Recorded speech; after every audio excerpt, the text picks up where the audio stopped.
ମୋ ନାଁ ଆଶିଷ। ମୁଁ ଯେତେବେଳେ ଜନ୍ମ ହେଲି ଆମ ଘରେ ପୁରା ଖୁସି ହେଇଗଲେ ନା ପିଲାଟା ମୋର ନିହାତି ଗୋଟେ ଆଇଏସ୍ଟେ ହେବ।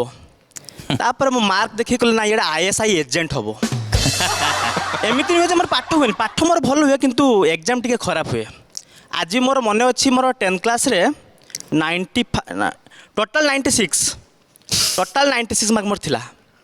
ଏସବୁରେ ଯେତିକି ମୁଁ ଭାବେ ମୋର ଯେତିକି ଭୁଲ ଅଛି ଆମ ଘର ଲୋକମାନଙ୍କର ସେତିକି ଭୁଲ ଅଛି। ମୋର ମନେ ଅଛି 6th କ୍ଲାସ୍ରେ ମୋ ଜେଜ ମୋତେ ପଢ଼ଉଥିଲେ ରୂଢ଼ି, କହିଲେ ସଂସାର ଭିତରେ ଘର କରିଥିଲେ ପଥର ପଡ଼ିଲେ ଶୋଇ, ସେଇଦିନ ସନ୍ଧ୍ୟାବେଳେ ସେ ଶୋଇଥିଲେ ତାଙ୍କ ଉପରେ ଫ୍ୟାନ୍ ଖସି ପାରିଲା, ସେ ଶୋଇପାରିଲେ। ତାଙ୍କୁ ନେଇକି ଆମେ ହସ୍ପିଟାଲ ଯାଇଥାନ୍ତୁ, ମୋ ମା ଦୌଡ଼ି ଆସି କହିଲେ ମା କ'ଣ ହେଇଗଲା, ଜଲ୍ଦି ନେଇକି ଫ୍ୟାନ୍ ସାରିକି ଆଣ। ମୁଁ ଜେଜେଙ୍କୁ ରାସ୍ତାରେ ରଖିକି ଫ୍ୟାନ୍ ସଜ କରିକି ଆସିଲି, ତାପରେ ଜେଜେଙ୍କୁ ନେଇକି ମୁଁ ହସ୍ପିଟାଲ ଗଲି। ପୁଣି ମୋତେ 7th କ୍ଲାସ୍ରେ ମୋ କକା ମୋତେ ପଢ଼େଇଲେ, ଅଣ୍ଟି ଛୁରୀ ତଣ୍ଟି କାଟେ। ଆମ ଗାଁରେ ଥରେ ଝଗଡ଼ା ହେଇଗଲା, ମୋ କକା ଅଣ୍ଟାରେ ଗୋଟେ ଛୁରୀ ପୁରିକି ଯାଉଥିଲେ, ଲୋକଙ୍କ ତଣ୍ଟି କାଟିଥାନ୍ତେ, ନିଜ ଅଣ୍ଟା କଟିଗଲା।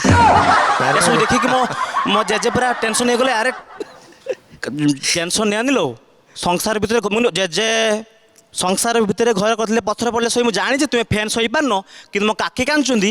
କାକି କହିଲେ ଏପାଇଁ ମୁଁ କାନ୍ଦୁନି ଲୋ, ପନିକିରେ ଧାର ନାହିଁ, ଏବେ ପରିବା କେମିତି କାଟିବି? ତ କକା ତ କାଟି ପକେଇଲେ ଅଣ୍ଟା।